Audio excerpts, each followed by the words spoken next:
Hello everyone and welcome to today's video. I'm really excited about this one and have been thinking about it for quite a while now, but this video is going to be an everything you need to know about sourdough video. I put a question up on my Instagram stories and asked you guys what kind of questions you had about sourdough, everything from I know nothing to I need help, like just literally anything about sourdough.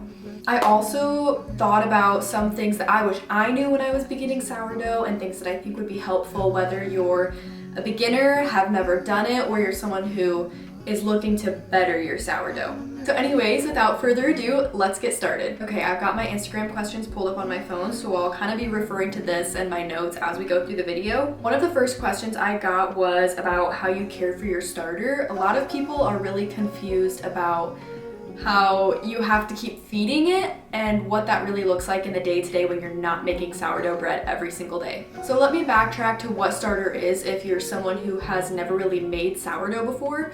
So sourdough starter is essentially like a leaven. It's a living thing. Think of it kind of like yeast that you would use to bake bread. However, this is like the living organism. And basically when a starter's made, it takes yeast out of the air, and then that yeast feeds on the flour and water in the sourdough starter. But then once your sourdough starter is more established, it no longer really needs to pull yeast out of the air because it has its own living organisms within the starter. When you feed those organisms, or your starter, more flour and water, it gets really happy and it creates gas, and then it doubles in size when it's fed. Then when it's hungry again, it'll go back down to a smaller size. When your starter is risen and bubbly, that's when it's considered kind of a leaven, and that's when it's able to have a rising effect on different things like breads, English muffins, whatever you would use more of a traditional yeast for. When it is down and it's not rising, it's bubbly, and it just kind of looks like flour and water, that's kind of it in its dormant state, you could say, so it's a little bit hungry. That will not make bread rise because it's not fed. It doesn't have any gases that it gives off to be able to make the bread rise, but all it takes is just feeding it again and it would be able to rise and then allow your bread to rise. So when I feed my sourdough starter, I don't use measurements, which I feel like I did at the beginning and I had bad luck with it. I actually think measurements aren't very helpful unless you're using a scale. So if you do have a kitchen scale, that can be really insightful, because usually when you're feeding your starter, you want to take your remaining starter amount and you want to feed more flour and water than the weight of your starter. For instance, you could do like a 1-to-2 ratio, 1 being starter and the 2s being flour and water, or you could do kind of all the way up to a 1-10-10 ratio, which is a lot. I would say I usually am doing somewhere between a 1-2-2 and a 1-5-5, but I'm usually not weighing out how I feed my starter. I feel like once you get in the groove of it, it's really natural and you look more for consistency of your starter than you do how much you're feeding it. But a scale is really great if you kind of don't know what to do and you're not sure of how much you should be feeding it. To go along with this, before you kind of get back to the base of the question, a lot of people get really confused about the difference between sourdough discard and sourdough starter, and they're actually the exact same thing, which is a little bit confusing, but usually it's kind of just how people refer to it based on how they keep it. And what I mean by that is, if you have your sourdough starter, you're going to feed it and you're going to get more. And let's say you use some of that once it's risen to make bread, well, you might still have a lot left over. Like let's say you have 2 cups left over or even 1 cup. It doesn't take much starter to use next time. Like you only really need like a couple tablespoons and that's it. So that's all you really need to keep. So a lot of people will take the extra and put it in a different jar, and that's considered discard. And basically what that is like I was talking about before, is inactive starter. Like it won't make bread rise until it's fed again. That can be used for a number of recipes that take discard. Like there's all kinds. I mean, you can make tortillas, you can make cookies, you can make pizza dough, you can make pancakes, all kinds of things. Those are some of my favorite, and I make them regularly because I don't have to have any thought beforehand. I can just take my giant jar of discard out of the fridge and make some pancakes with it. If for some reason you ever ran out of your starter, you can take some of that discard and just take it out of the jar and treat it like starter. Once again, it's the same thing, it's just not fed. The reason you want to keep a smaller amount in your starter jar is because you're feeding it ratios, you could say. So if you have 2 cups or 3 cups of starter in your jar, you're gonna have to feed it a lot of flour and water, and it just gets expensive and honestly it gets wasteful. So it's a lot easier to just take some of that, put it in a discard jar in the fridge, and you can use that for all kinds of discard recipes or as a backup starter, and then keep just a couple tablespoons in a separate jar, and that'll be the jar that you do the actual feedings in. Now, to get back to that question about how do you care for your starter when you don't need it right then? And honestly, I feed my starter probably once a week, which isn't a lot. Some people do more than that, some people do less. You can leave your starter in the fridge for quite a few months without feeding it and it'll be okay. It'll just get this dark gray liquid on top called hooch. It's harmless. You can either mix it in or you can pour it out. Doesn't really matter. It's just your starter telling you that it's hungry. But I usually feed mine and then it rises. I make bread with it or whatever I'm wanting to make with it. And then I take my starter, put an airtight lid on it, and put it back in the fridge. And I don't pull it out again until I'm ready to make bread again. And then I take it out the night before or the morning of whenever I'm making bread. So when it's in the fridge, it's basically so cold that it slows down the growing or fermentation process, you would say. So those different yeast-like organisms that are in your starter are kind of moving really slowly and everything's taking a lot longer. So as opposed to leaving it on the counter where it's susceptible to mold and it's gonna get really hungry and it's gonna go bad, putting it in the fridge really like dramatically slows that down and will keep it good for quite a long time. I've gone like 3 or 4 months where I just don't have time to bake and I just keep it in my fridge, I take it back out, I feed it, and it's fine. It might take like 2 or 3 feedings to where it's back to its normal self and rising a lot, but it's a-okay. So really, I only keep it out on the counter when I'm feeding it and that's it, and then I pop it back in the fridge. So one of the first things I would say is you can make your own sourdough starter, which is what I did, and it's difficult. Like you can do it and it's really seems simple, but it's just kind of tricky, especially if you've never done anything with sourdough before and you say, I'm gonna make my own starter to start sourdough. I feel like that's not the best thing. Even though that's what I did and it worked out, it was just like the most painstaking, confusing way to get into it possible.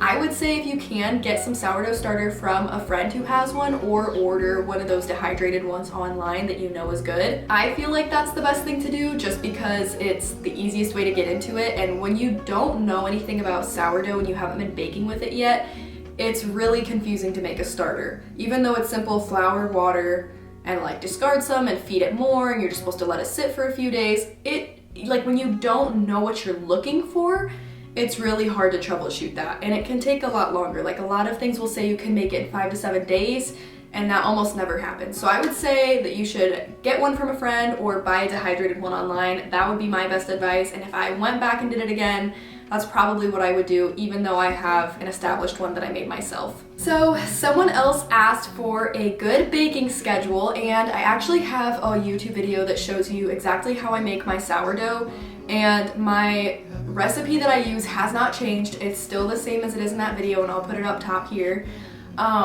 But my starter, as it matures, has gotten better. So my bread is consistently fluffier and softer, and it just gets better with time. That's another reason I would say buying a mature starter or getting one from a friend is better, because you could be doing everything right, but if your starter isn't amazing, it can just do okay bread. Like you'll eat it, it's good, it's fine, but you'd be looking at other people's bread and you'd be like, why does mine not turn out like that? Because I had that for a long time and it just takes time. Like my starter is now what I would consider very mature, and so it just like constantly will make really, really good bread, but that's because of my starter, not because my method has changed. So for a good baking schedule, I would say it depends on how you operate. You can either feed your starter at night or feed your starter in the morning. If you feed your starter at night, that means you'll start making the dough in the morning around like 6 to 8 a.m. with your risen starter. Then I usually let the dough sit that I've made for an hour with a covered towel, and then after that hour I do a stretch and fold, which I do demonstrate what that looks like in my other video. I do a stretch and fold every half hour for 3 times, and then I let it sit for anywhere from 4 hours to 8 hours, which I understand is a really big window, but you start to kind of know what to look for when it's risen. For instance, if it's spring or fall or even summer, I let it ferment on the counter, and it usually takes between 6 and 8 hours. It takes a little bit longer. However, in the winter, it would take much longer because our house is naturally colder. So what I actually do, and this is a great trick for you guys as well, is I put it in the oven with the light on. And you can do this for your starter too. In the winter, sometimes your starter can be sluggish, but it gives it just enough warmth that it helps promote growth. So I put it in the oven with the light on, and right now, because of that warmth, my bread dough, if I put it in there, once I'm done with the stretch and folds and everything, that bulk fermentation time from when you finish doing stretch and folds to when the dough is ready to shape can take about 4 hours. Then once you reach that point, whatever time it is, it could be like 8 hours or it could be 4 hours, then you're gonna wanna shape it. So I usually shape it, which I do show you how to do, and I put it in a floured banneton, or you can also let it just sit on the counter with like a covered damp towel. Either one, depends. While that's sitting, I usually preheat the oven, and you can preheat your Dutch oven, which will turn out better, but it's not a huge difference. So if you don't preheat your Dutch oven with the preheating of the oven, it's really not a big deal. I almost never preheat my Dutch oven. When I do, it does turn out a little better, but it's not like some huge difference that makes me really want to preheat the oven or with my Dutch oven in it. So, but while that's preheating, you let your loaf just kind of sit, and then once it's done, I usually do another shape with my bread, and then I'll flour it, score it, put it in the Dutch oven, and put it in the oven, and then it takes about 50 minutes total for mine to bake. Then after that, I would say usually give yourself at least 2 hours before cutting into it, just because if you cut into it when it's super, super hot, even though that's when it tastes the best, when it dries, it'll end up getting a little gummy because it's still kind of cooking on the inside even when you take it out of the oven. Okay, so someone asked what the big difference is between sourdough bread and normal store-bought bread. And a lot, actually. So first of all, store-bought bread is made with commercial yeast, and sourdough bread is made with like wild bacteria and wild yeast. I don't remember exactly what the bacteria is. I think it's a little bit different than commercial yeast, if I remember it. Like they're two different bacterias. Both have the same effect, but you get it. And sourdough bread is fermented. So commercial yeast, you like put the yeast in and it only takes a little while before the dough's risen. Sourdough bread, it's fermented, so once you mix the dough, it sits and it takes a long time to rise. It can take, you know, like 4 to 8 hours.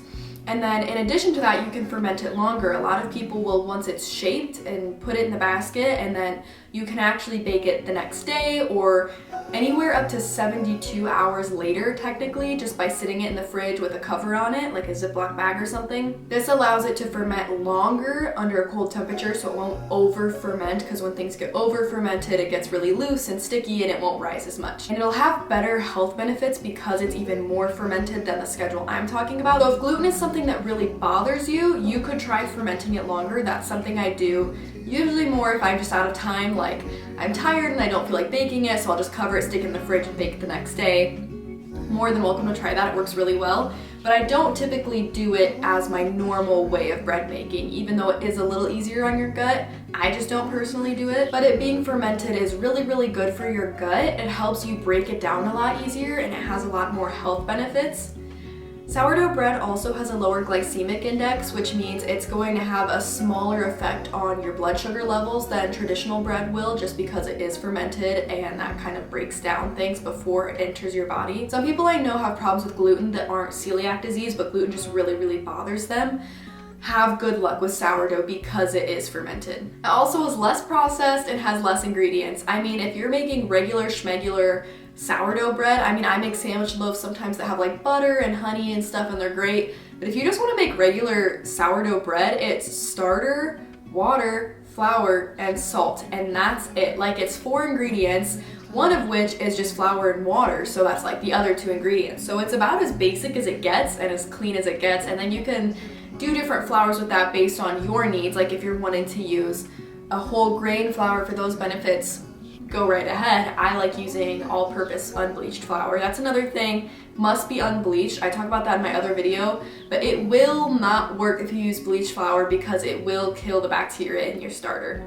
I think a lot of other breads just have a lot of ingredients. If you read the pack of a package of bread, it's just kind of disheartening how many ingredients are just in regular bread, something that seems so simple but just has a lot going on. That's one of the reasons I started making sourdough, is because it's just cleaner and it tastes really good to me. It's a little bit different than regular bread.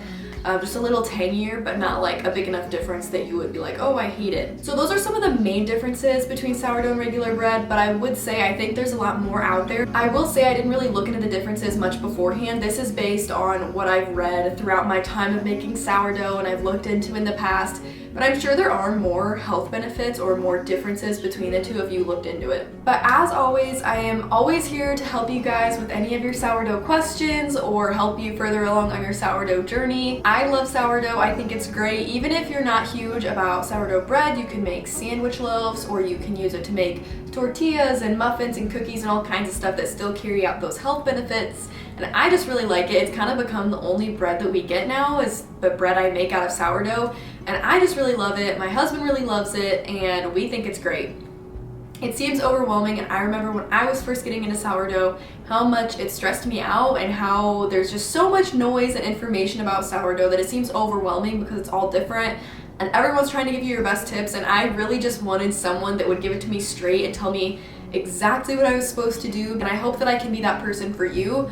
And if it's not me, that's okay too. My best advice is really just to find someone you like and follow their journey with it.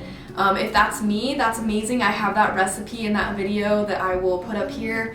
And I just think that the best thing you can do is find one you like and then just keep practicing that same recipe and those same ways of doing it. Another thing I would say is just to be patient because it does take time to learn different signs of your starter and your bread, and eventually it just becomes second nature. For instance, when bread is proofed, it's usually a little jiggly, it's almost maybe doubled in size, maybe not quite as much, depends, but it's grown quite a bit, it's a little jigglier, it's not as sticky. Those are some of the things you hear, but then it's hard to figure out what that really looks like. And that's something that kind of comes along with practice and different videos. But like I said, if you guys have any more questions, do not hesitate to ask. Go follow me over on Instagram because I'm the most active there and talk the most about sourdough bread over there. So if you have any questions, the best way to get a hold of me would be to DM me on Instagram. And I'm so thankful for all of you, and I'm so thankful you guys watched this video. If you have any suggestions, put them down below and give this video a thumbs up, and I will see you guys in the next video. Bye!